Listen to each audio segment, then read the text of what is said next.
Public Perception versus Ideal of Islam by AZLAN ADNAN, M.A. Wednesday, 5th of November 2025. Chapter 1. The Paradox of Islam's Image. Section 1. Opening Contrast. Islam at its core means peace through submission to God. Yet across much of the modern world, the very word evokes anxiety and suspicion. This is not how the faith began.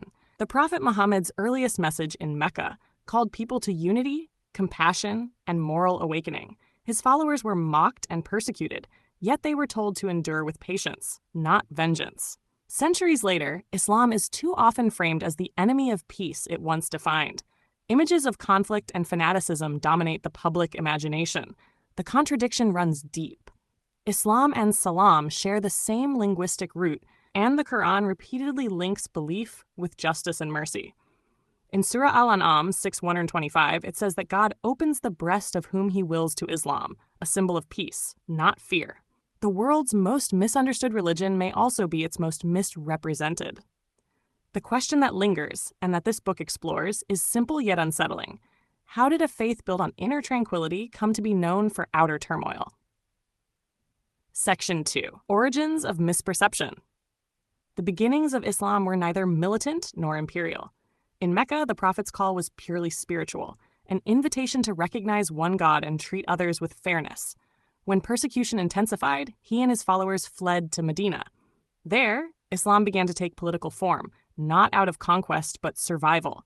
Communities needed governance. Conflict was defensive, not expansionist. The Quran allowed fighting only against those who fight you, and forbade transgression, Surah Al-Baqarah 2:190. This clear boundary separated self-defense from aggression. Over time, that distinction blurred in the retelling of history. Victories became glorified, while restraint and diplomacy were forgotten. As empires rose, Islam's moral struggle was mistaken for political ambition. Non-Muslims, observing from outside, saw armies rather than ethics. They recorded battles but ignored sermons on mercy. Early biographers of Muhammad described him as a man of peace who preferred reconciliation to retaliation. Yet later chroniclers, both Western and Muslim, focused on his role as a statesman and commander. This selective memory reshaped perception. The sword became a symbol of Islam's spread, even though the message itself spoke more often of hearts than of territories. The faith that began as a revolution of conscience became frozen in the imagery of conquest. That distortion planted the first seeds of the misunderstanding that still colors Islam's image today. Section 3. The Lost Narrative of Light. There was a time when Islam was known not for conflict, but for brilliance. From the libraries of Baghdad to the gardens of Cordoba, it carried light into a darkened world. Under the Abbasids, scholars translated Greek, Persian, and Indian works into Arabic. Philosophy, astronomy, and medicine flourished side by side with theology. The Quran's first command, read, Surah Al-Alaq 96:1, became a civilization's guiding principle. In Andalusia, Muslims, Christians, and Jews debated under the same roofs. Cordoba's streets were lit by lamps when most of Europe lay in shadow. This was Islam's true face, curious, generous, intellectually fearless. Poets wrote of love and divine unity. Mathematicians created algebra. Physicians built hospitals open to all. Faith was never in conflict with reason. It inspired reason. Yet history remembers the Crusades more vividly than the classrooms of Baghdad. Western chroniclers celebrated conflict, not coexistence. The light that once crossed the Mediterranean was dimmed by centuries of suspicion. Muslims too began to forget. The richness of their past became a myth rather than a model. Scholars who questioned tradition were branded as threats instead of visionaries. The Quran reminds believers that we made you nations and tribes that you may know one another. Surah Al-Hujurat 49:13. In that verse lies the foundation of pluralism, a call to understanding, not uniformity. That call was once answered through art, science, and dialogue. When it fell silent, Islam's image dimmed with it. What the world now sees is not Islam's light, but the shadow left when that light was forgotten. Section 4. The Political Eclipse. The collapse of Baghdad in 1258 marked more than the fall of a city. It symbolized the breaking of an intellectual and moral rhythm that had guided the Muslim world for centuries. The Mongol invasion devastated libraries, scholars, and confidence. Faith survived, but curiosity faltered. What had been a civilization of open inquiry began turning inward. Power soon shifted west to Cairo and east to Delhi, but unity never fully returned. The political loss became a spiritual wound that still aches. Out of this trauma grew defensiveness. The Quran's message of renewal: God will not change the condition of a people until they change what is in themselves, Surah Ar-Ra'd 13:11, was reinterpreted as fear of innovation. Later, colonialism deepened the wound. Foreign rule stripped away autonomy and replaced centuries-old institutions with imported systems. Islam was cast as the obstacle to progress rather than its former engine. This humiliation scarred collective memory. Some Muslims turned nostalgic, longing for lost glory. Others rebelled, confusing purity with rigidity. Colonial powers exploited both impulses. They encouraged divisions, rewarding compliant leaders and silencing reformers. The result was a generation taught to obey, not to think. By the 20th century, many Muslim societies were states without souls, modern in structure, uncertain in identity. The mosque and the parliament no longer spoke the same language. That fracture allowed zealots to claim authenticity, while moderates were labeled weak. The political eclipse became moral darkness. The struggle for independence freed lands, but not minds. And so, Islam's peaceful ideals were obscured once more, not by enemies alone, but by its own confusion about what power was meant to serve. Section 5. The Modern Media Mirror. In the modern age, Islam is seen not through lived experience, but through screens. News headlines, film scripts, and talk shows have replaced genuine encounter. Each time violence erupts, a billion peaceful believers are made to answer for it. The lens of media flattens diversity into stereotype. Angry men, veiled women, endless conflict. This distortion began in the colonial imagination. 19th century Orientalists painted the Muslim world as exotic and dangerous, needing control. Their sketches became the templates for modern newsrooms. Today, a bombing commands more airtime than years of charity or education. Stories of compassion rarely sell. The quiet scholar in Jakarta or the doctor in Cairo remains invisible beside a single militant in a desert. The Quran declares that to kill one innocent person is as if to kill all humanity, Surah Al-Ma'idah 5:32. Yet this verse is rarely quoted when Islam is discussed on television. The result is a faith framed by its exceptions, not its essence.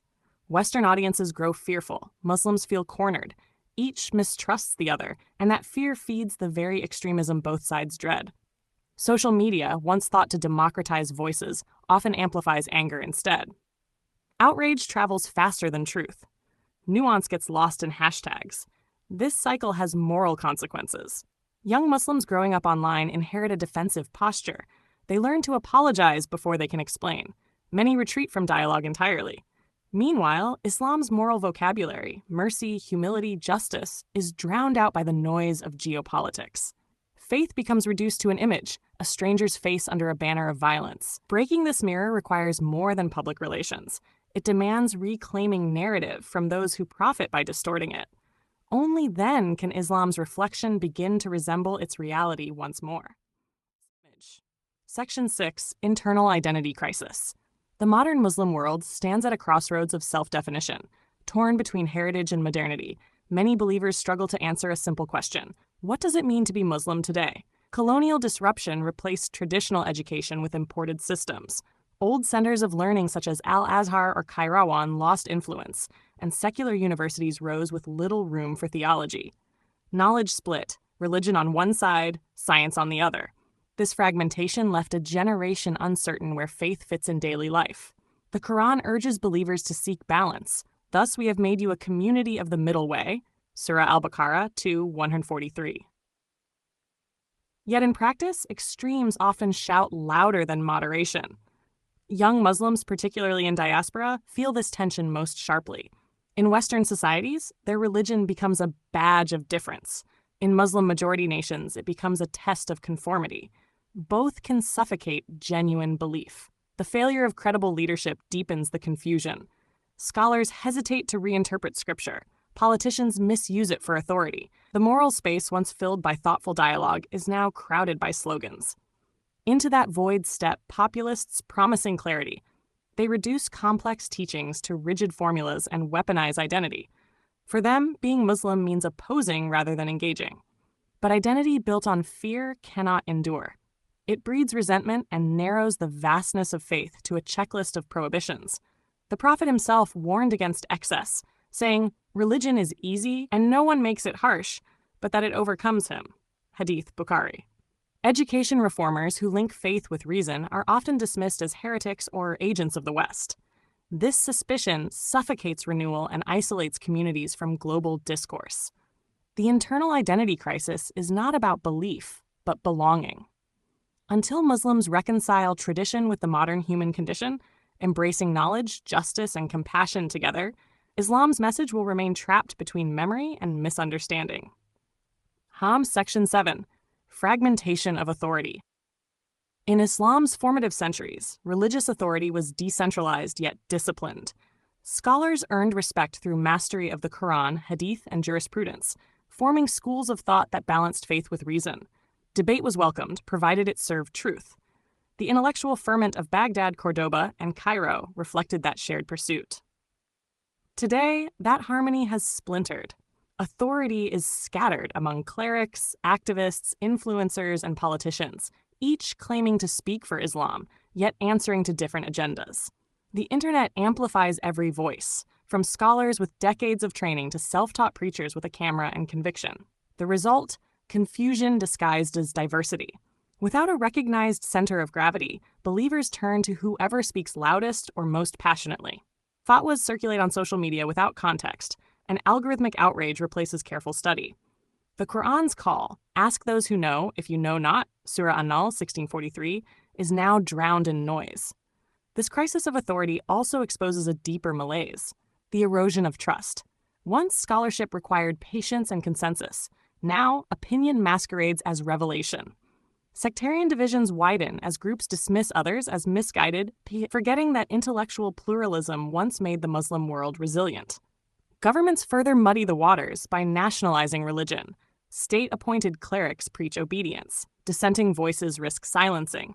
Meanwhile, transnational movements assert rival legitimacy, claiming to restore purity, but often pursuing power. Both distort the prophetic model of leadership rooted in humility and moral example. Reformers who call for renewal through ijtihad, independent reasoning, often find themselves isolated, yet without fresh interpretation, faith risks ossifying into ritual rather than guidance. The Abbasid era's scholars thrived because they engaged philosophy, medicine, and astronomy without fear of contamination. That confidence is what modern Islam lacks. Until authority is reclaimed by those who combine spiritual integrity with intellectual rigor, fragmentation will persist. True leadership in Islam cannot be imposed or performed. It must be earned through knowledge, justice, and service, not through slogans or state decree. Section 8. Women, Knowledge, and the Missing Half of the Ummah. From Islam's earliest dawn, women were neither bystanders nor footnotes. Khadija bint Khuwaylid was the Prophet's first believer, financier, and moral anchor. Aisha bint Abu Bakr transmitted over 2,000 hadiths and shaped jurisprudence. Fatima al-Fihri founded the world's first university in Fez, centuries before Oxford. Yet their legacy has been slowly obscured by patriarchal custom masquerading as piety. The Quran affirms equality in faith and accountability. Indeed, the most noble of you in the sight of God is the most righteous. Surah Al-Hujurat 49:13. But culture often eclipsed revelation. As male scholars codified law, interpretation hardened into exclusion. Education became gendered, and access to religious learning shrank. The intellectual vitality of early Muslim women, visible in medicine, poetry, and law, faded from public memory. In too many places today, girls are told that modesty means silence. The result is a lopsided ummah, half disempowered, the other half deprived of their wisdom. When knowledge becomes the monopoly of men, revelation loses its balance. Islam's insistence on ilm applies to every believer. The Prophet said, "Seeking knowledge is an obligation upon every Muslim." That every is not negotiable. In the Golden Age, women scholars like Fatima al-Batayahiyya taught men in the Prophet's mosque. Today, women's voices are still fighting for space in the same sacred precincts. Reform is not about imitation of the West, but restoration of authenticity, the Islam that once elevated intellect above gender. Reviving women's participation in education and interpretation is not a modernist trend. It is a return to origins. Without their insight, half of Revelation's audience remains unheard. A community that silences its women silences half its potential for divine understanding. The modern Muslim revival will rise or fall on whether it reclaims this balance. Empowerment is not rebellion, it is remembrance. Section 9. Education, Reason, and the Future of Faith. The first word revealed to the Prophet Muhammad was Iqra, read. This was not a call to blind belief, but to comprehension. Islam began as an intellectual revolution that united revelation and reason. In the early centuries, learning was sacred work. The Abbasid Caliphate built Bayt al-Hikmah, the House of Wisdom, where scholars of every creed translated, debated, and discovered. Andalusia became a beacon of coexistence and inquiry. Faith and philosophy spoke the same language, but over time, suspicion toward reason crept in. Scholars who questioned orthodoxy were branded heretics. The rational sciences gave way to rote memorization. The spirit of tadabbur, reflection upon creation, dimmed. The Quran warns, do they not reflect upon the Quran, or are there locks upon their hearts? Surah Muhammad 47:24. Colonialism deepened the fracture. Western powers imposed secular education systems, while traditional madrasas, once centers of creativity, became defensive. A generation of Muslims grew up split between two worlds, one rational but godless, the other devout but anti-intellectual. The 21st century demands reconciliation. Technology, science, and global communication require Muslims to revive ijtihad, independent reasoning, not to abandon tradition, but to engage it intelligently. Faith need not fear doubt, it should fear stagnation. Educational reform must therefore begin with restoring the dignity of thought. A believer who questions in sincerity is closer to truth than one who repeats in ignorance.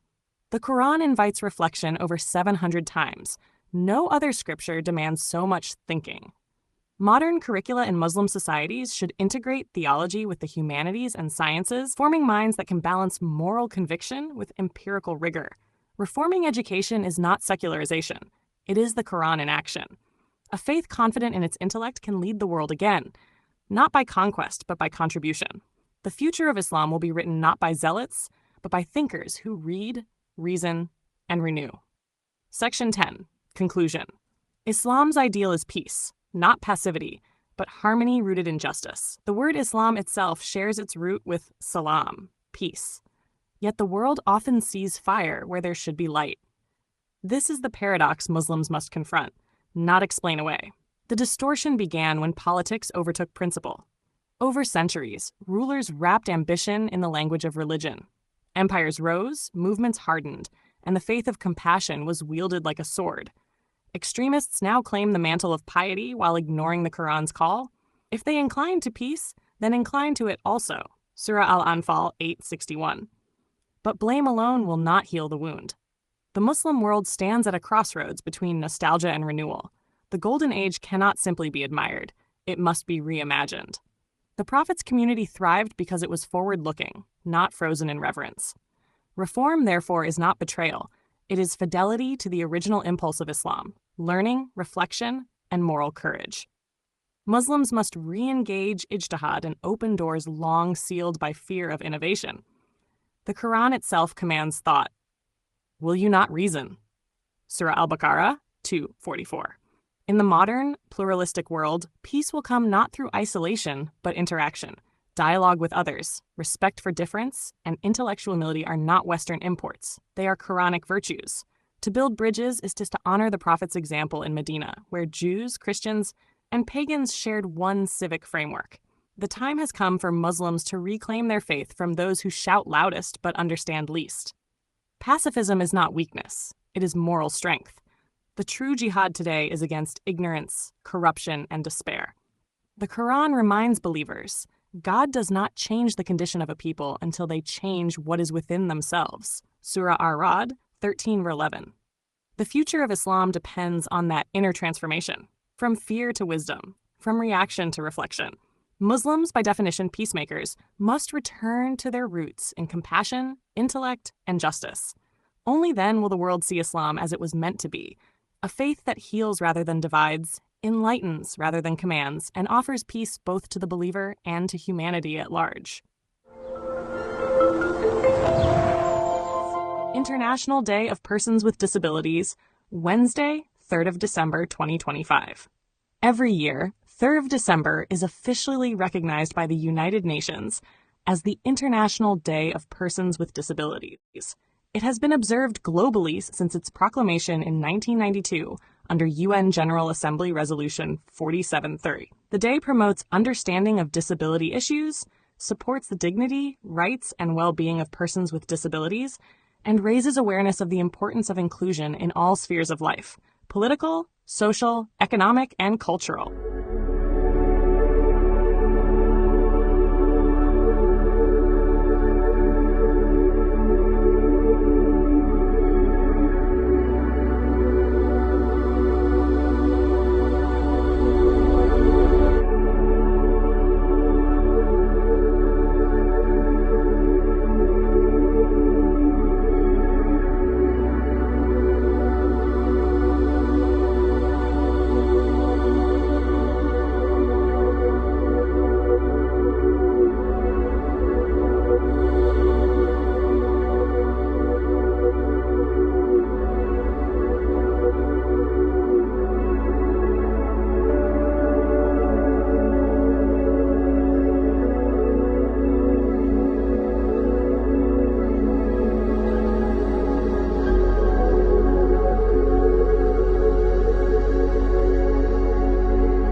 Don't forget to hit that subscribe button to show your support.